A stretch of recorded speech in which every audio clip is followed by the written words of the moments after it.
All right, so I just wanted to spend a few minutes talking about Tammy and my trip to um, the Creation Museum and the Ark.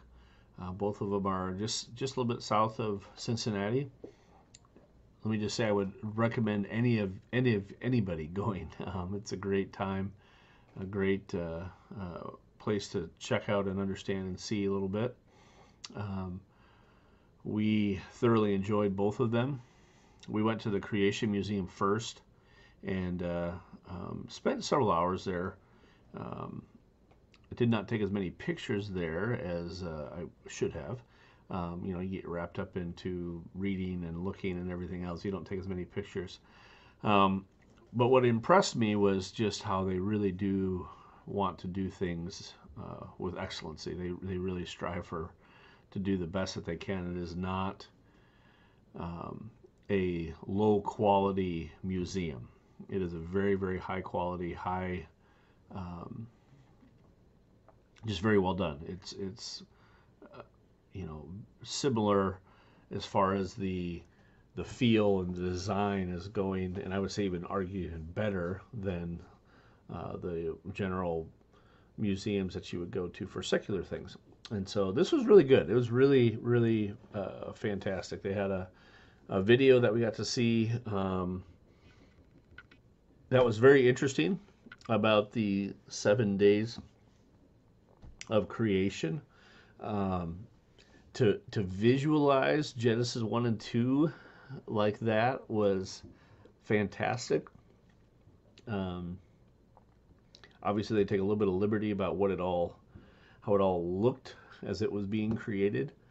But I hope that um, again that emphasis upon the idea of God being the creator and the Genesis 1 and 2 account being true is so important for us to emphasize. And so that's why I want to talk about this today, just because I think it's so important for us to grab a hold of that thought. They had a lot of different, obviously, the creation ideas, the different animals that would have been created, and some of the fossils that have been found, the dinosaurs, and they explained the families. And if you know anything about Ken Ham, he's big into the idea of kinds, um, and so how that all works and how this kind we can see this kind comes from this main group of family, and how all that works was very interesting. But they also had exhibits on the Bible. They had exhibits on how we got all the different Bible characters. That was interesting to see. And they even tried to do some research into how they would have been dressed. So some of the historical, archaeological things that they could figure out what this person would have likely been dressed like based on what we know from the archaeological evidence of that time period. So that was really interesting to see. Now, obviously, they're taking some guesses, but it was really interesting to see that and kind of visualize that. If you're a visual person, that really does help kind of stick with you a little bit, I think, more so than just reading about it. And so I think that was a really neat thing for me to see that, um, to understand a little bit more about the idea of how creation happened through that video and through some of the other exhibits they had. It was really good. Outside, I've got some pictures of the outside of the Creation Museum. They actually have a little zoo, and this again, I think I didn't see this written anywhere, but I'm assuming that Ken Ham's idea is that this idea of families and how we have so many different varieties today. It's because of the crossbreeding and how they kind of stuck around and came about. And so, as you can see with these animals here in their zoo, one of them is a horse and a zebra, I believe, and the other one is a donkey and a zebra. I believe that's what it was. But you can see for those two, they have the striping, but they also have the other resemblance of the other animals. So it's really interesting to see that. This one, we weren't even sure what it was, to be honest with you. It was a very odd looking animal, and it looked like it was very pregnant. And so that was an interesting look of an animal as well, and to see that. Um, but it's really neat to see the different animals that they have at both of these. Which, let me just pause and say this. I know I'm kind of rambling here, and I apologize for that. But this is a great place to take kids. Both of these places are a great place to take kids, and they actually design it for that. They have different exhibits just for them. They have these animals and petting zoos just for them, and so it really is a great thing. Next, you see some pictures of the outside. You can see the grounds are just beautiful. We walked around in their grounds for a while. This is underneath a little picnic shelter. They have different paths. Isn't that a nice looking couple there? But that's the Creation Museum behind us there, where the actual building is. They have restaurants in there and different snack shops. And I had some iced coffee that was quite tasty, and Tammy had an ice cream cone that she enjoyed as well. Just a really, really neat place. That's some of the you see a little waterfall behind us there. And they had a really cool wooded, very pretty area there behind, in front of the ark that you walk through, and different bridges, and yeah, it was really, really, really neat. And so we thoroughly enjoyed the Creation Museum. Definitely worth your while to go and to spend some time there. So the next day we went to the Ark, and pictures, and I know I've heard this before from other people, but pictures really do not do the Ark justice as far as the size of it. As you're pulling up to it, just the sheer size of this Ark is quite impressive.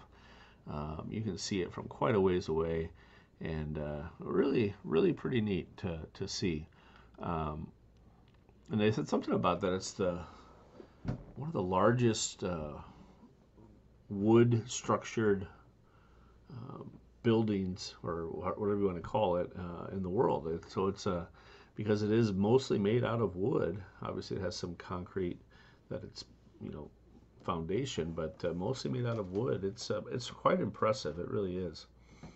But you can see the elephants there on the path, and that is actually leading you back to the road, and that's made out of a bush, and they had little animals in cages on the way to the Ark. We went on a really quiet day just because of the COVID stuff. There weren't as many people there. The parking lot was mostly empty, so it was great for us to go at that time. But they had, like, you could see where you would be winding through crowds of people to get in, and so they have things to entertain you as you walk in. There's those elephants close up. Really cool. As you can see, just beautiful flowers and plants, and everything is kept up really well, and it really is a really neat place. Right outside the Ark, as you can see there, those 12 Stones monument. That's one of the things that you've heard me talk about before, when the Israelites crossed the Jordan River and set up those 12 stones and as a monument. And what you can see, you can't really see it. Let me see if I can zoom in on this a little bit for you. But so after miraculously enabling the Israelites to cross the Jordan River on dry ground, God told Joshua to have a representative from each of the 12 tribes take a stone from the river. The Lord instructed them to build a memorial with those 12 stones as a reminder to the upcoming generations of what God had done for them. On July 5th, 2016, the Board of Directors of Answers in Genesis and Ark Encounter laid these 12 stones to signify that the life-size Noah's Ark was built to remind coming generations and the whole world, of the gospel of Jesus Christ and the truth of God's Word. So I thought that was really neat to see outside of the Ark, and just to be reminded of that truth as well, of setting up memorials to remind us of what's going to happen. And so their mindset, and as you walk into the Ark, you can see this all throughout every display. Their mindset is really to convince the naysayers of the truth of God's Word and of what Christ has done for us. And so I think that's a really neat mission as they go into talking and showing things about the Ark, that's their mindset. It's not just for believers. Obviously, it is helpful for believers to understand more about the ark, but it's not solely for that. And so I think that's pretty neat and pretty neat to see.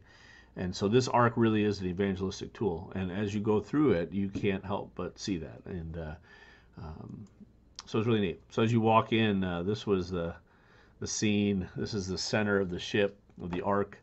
And you can see all the way up to the top. And it was really impressive, just how it was done and the construction of it. And so the kind of the pattern is you come out on the bottom floor and then you work your way all the way up. And so it was really neat. And they have different cages with different animals. I actually watched a video while we were there of how they created each of these animals, which was an incredible task as well to see, making all the animals in their displays, because they have many displays with different animals in there. And so that was really neat to see, and the video was really interesting to see how they did that. They used 3D computers, and they used some foam or 3D printers, I'm sorry, and some foam and real like hair and that kind of a thing. It was really interesting to see how they did all of that. A lot of effort going into it, which it does explain as you see all of this.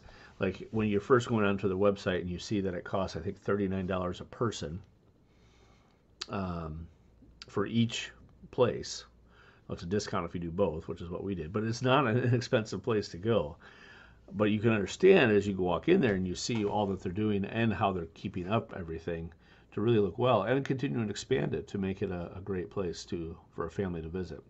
I honestly think it's worthwhile. There's my lovely wife. She wanted to get some pictures in front of the bears there, or bear kind is what they say.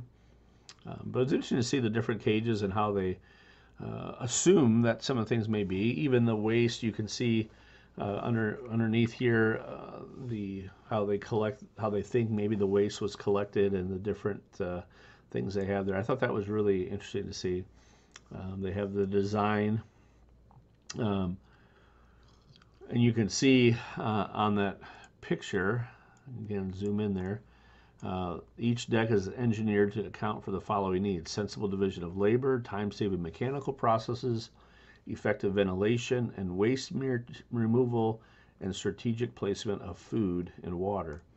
And so they really do try to show you how they think one possible way it might have happened. Obviously, they don't know exactly how Noah designed it. The point is not that. The point is that it would have been able to be designed. Not that they knew how they designed it, but instead they knew how it could have been. And so I think that's a really interesting thing to account for. They do take some liberties with that of saying, this is how it probably was or it could have been. But at least it helps you visualize again that this is possible. I think sometimes we have that idea of just a bunch of people and animals piling an ark and setting sail. Well, you can't do that. You have to actually, in order if you're going to have animals that are actually going to live through this, you have to think a little bit of how it's going to happen. And if you don't want to get eaten by all the animals you just took in the ark as well. And as well as making it so that you could see how the ark could hold up to a storm. And so they had different information about that, about how they could design something like that with the tools that could have been available at that time. Again, we're not for sure exactly what that would be, but it's interesting to see how they might have prepared this ark. And you can see from that picture they have just building that hull, how it could happen and how it could work. Very, very interesting. Very interesting. This is a little information they have about water and waste and how that was possible. And so they have basically a column up the center of the ark that would allow for clean water and in one spot and waste water to go out the other way. And so it's really interesting to see how that could all work, and water collection in the top of the ark, and how that could all be possible to keep everybody, to have enough water to survive, and as well as to get rid of the ick. And so they have a plan there, and so it's really interesting to see that thought as well as how that is even possible. And so they have some different thoughts. So You can see the water, the wastewater kind of dumping in there. And anyway, it's really interesting. They actually even have like an animal on the bottom here of how that could possibly be this pulley system could work. And so it's really interesting to see that of the thoughts behind the just even thinking about how that was possible.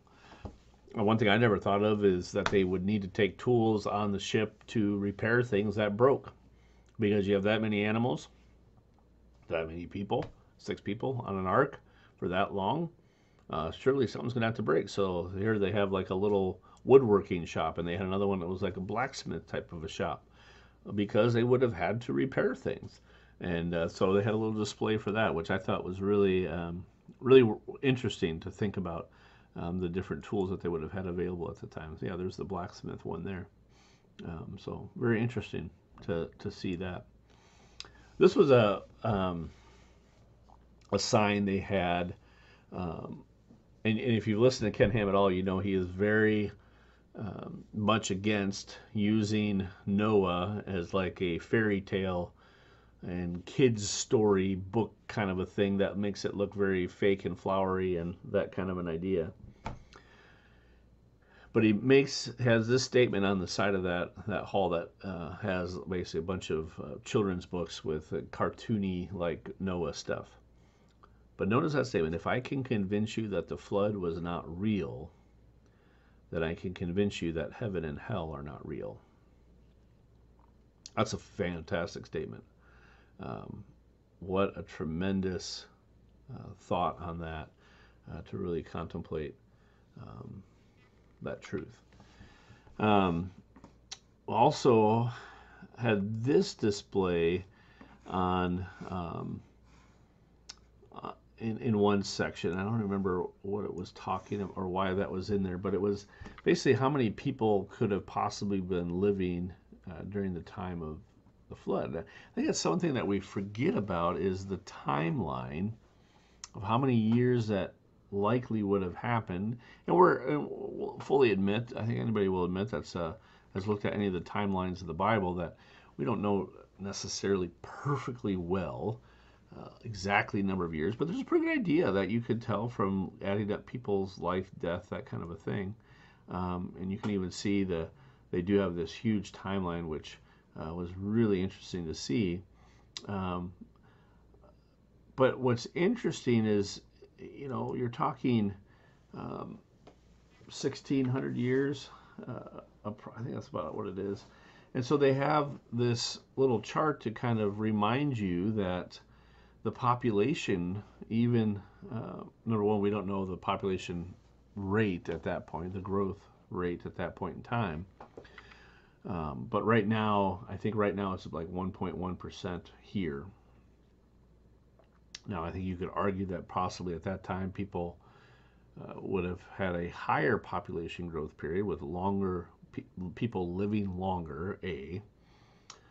B, I mean, you just take out abortion, you think about how much our population would have grown over the past 40 years.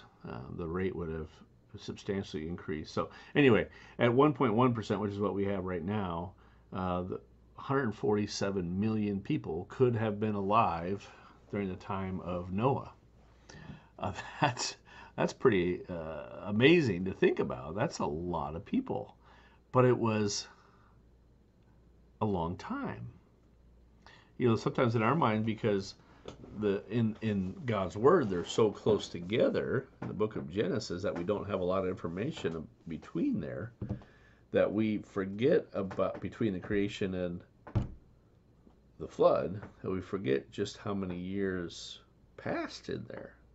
It was a long time, which kind of makes sense as well, that the world got so perverse so quickly. And so it's interesting to think about that could have been that many people spread out around the world, which also reminds you that the technology could have been a lot different than the advancement that they made. Could have been a lot different than we think it.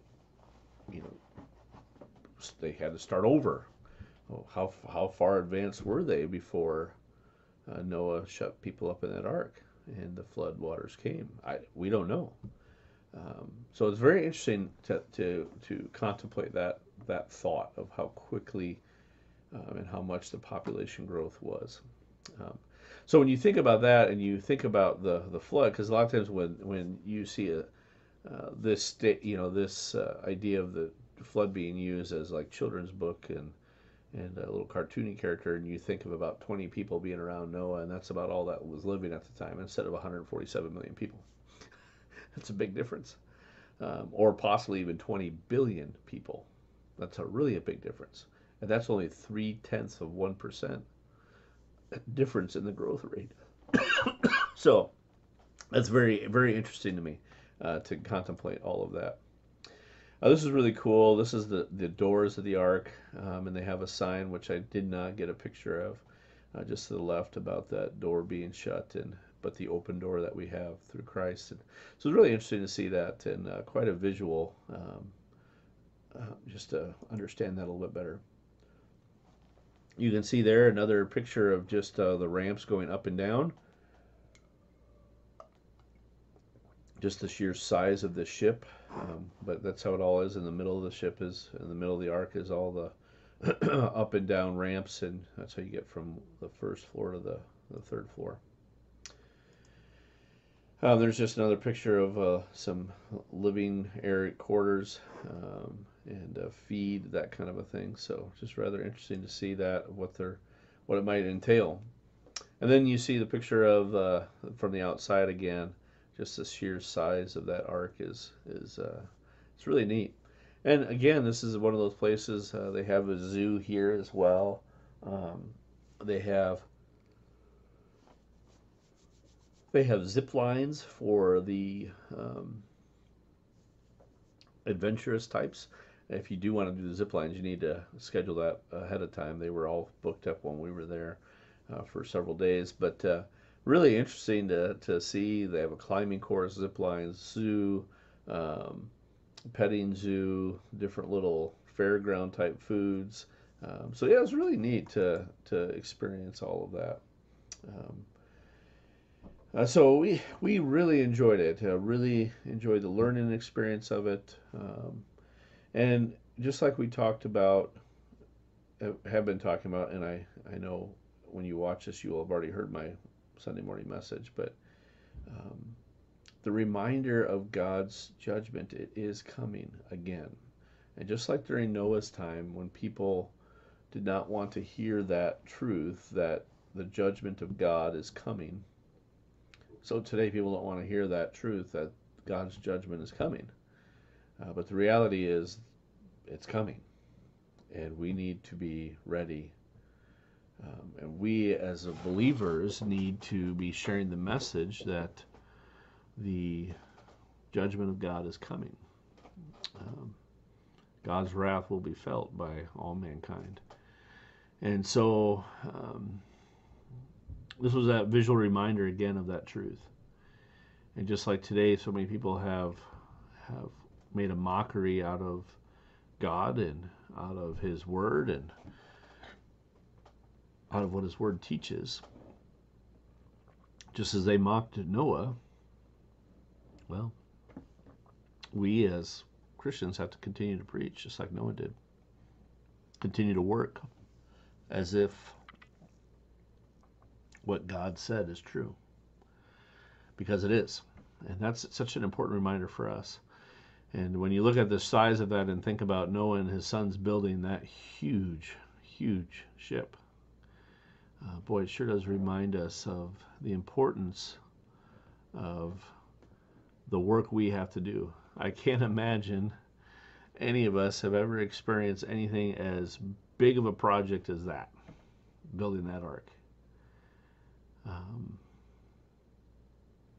But God's expecting us to be faithful in whatever He's given us to do, just like Noah was faithful to build that ark, that insurmountable project. For us, we can do it. We can do whatever God's laid ahead of us. We have the example of those who have gone on before us, Noah being one of them. So I encourage you, if you can make it there, go. If you can read and watch anything that Ken Ham does, it's just really good quality stuff and interesting stuff. And so I encourage you to do that. Okay?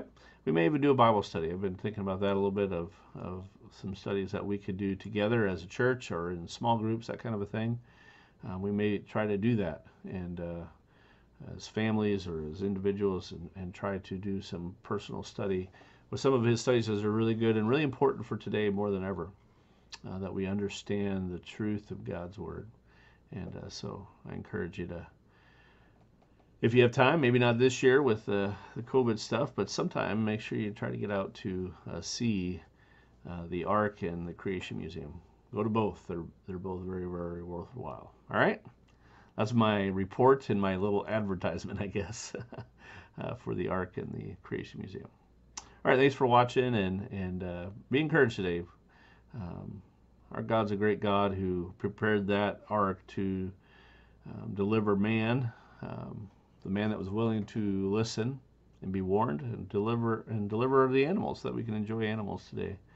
And I'm thankful for that, and I hope you are too. All right, have a great afternoon.